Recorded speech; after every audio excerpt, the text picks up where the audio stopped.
Well, this is exciting.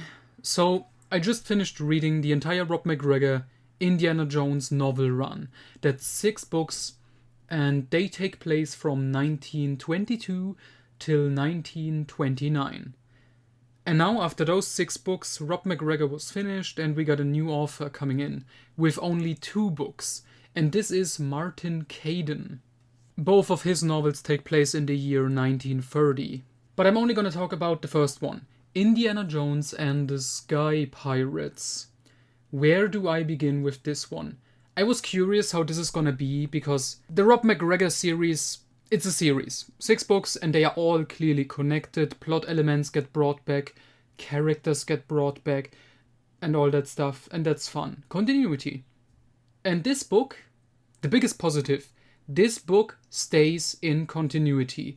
Pretty much all the events from the McGregor novels are mentioned in this one. They are not like directly connected in that way, like plot elements don't, bleed over, but he mentions, oh, that happened in the past, and one of the characters, Jack Shannon, an old friend of Indy, is also in this book, which is nice. That's honestly probably my favorite part about this book, because this is the first Indiana Jones novel that I genuinely don't like whatsoever.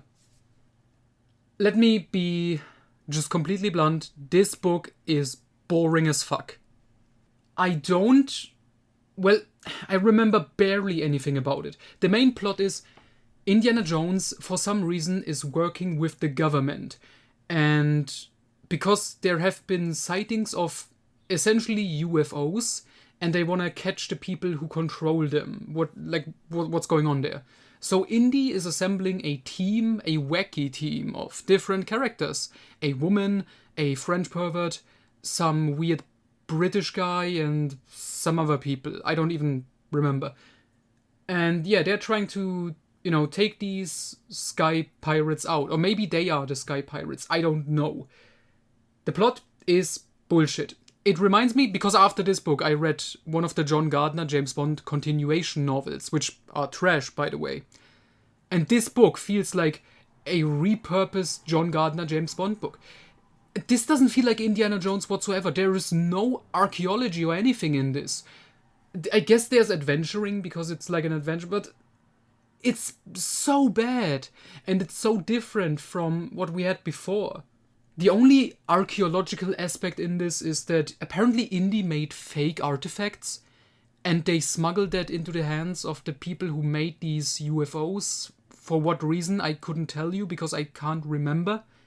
The bad guys, I think they are like millionaires who try to destroy the world for some reason. So they have used all their wealth to create technology like we have never seen it before and make UFOs.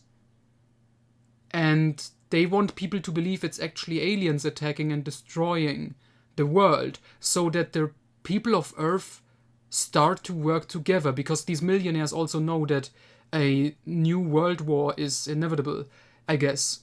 So it's kind of like the plot of Watchmen, except worse and not explained well and boring. It just doesn't work. Indiana Jones, he feels like a government agent in this. Like, he doesn't feel like an adventurer or like an archaeologist. He's just, he's working. He might as well just be James Bond, honestly. There is a little bit of a romance in here with the woman character who is like interesting enough. She's not great, but she's okay. The only character who's somewhat memorable, I guess. But there's no development between them. There is no actual romance between them. And then the end is just a wet fart. There is one action scene at the end, finally, after a lot of talking about airplanes. Because Indy, I was about to say Bond, Indy, his team, he has to teach them, we're gonna become, pilots and stuff, and we're gonna use this aircraft to attack these UFOs. And from that alone, I can guess Martin Caidin, the author, is like a pilot as a hobby or maybe even as a job or something, because that's the only thing in here. He just keeps talking about it and it's so boring and I don't care, but he keeps going on with all these details about flying and how shit works. I hate it.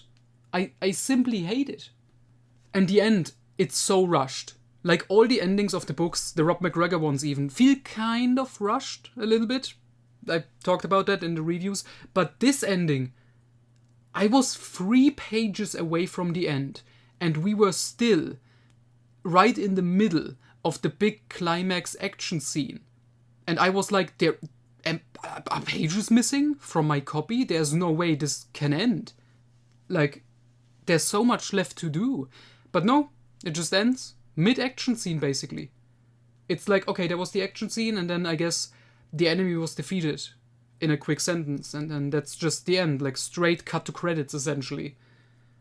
So bad. So fucking bad.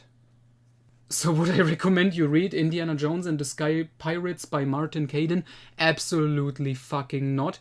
Unless you are really into airplanes and, I don't know, fighting in the air and aircrafts and all that shit, because I hated this so fucking much. It's so boring, and I'm worried about the next book. Thank God that's Caidin's last one. Indiana Jones and the White Witch. I can only hope that one is better, but even if not, we're gonna change authors again for the next, 4 books.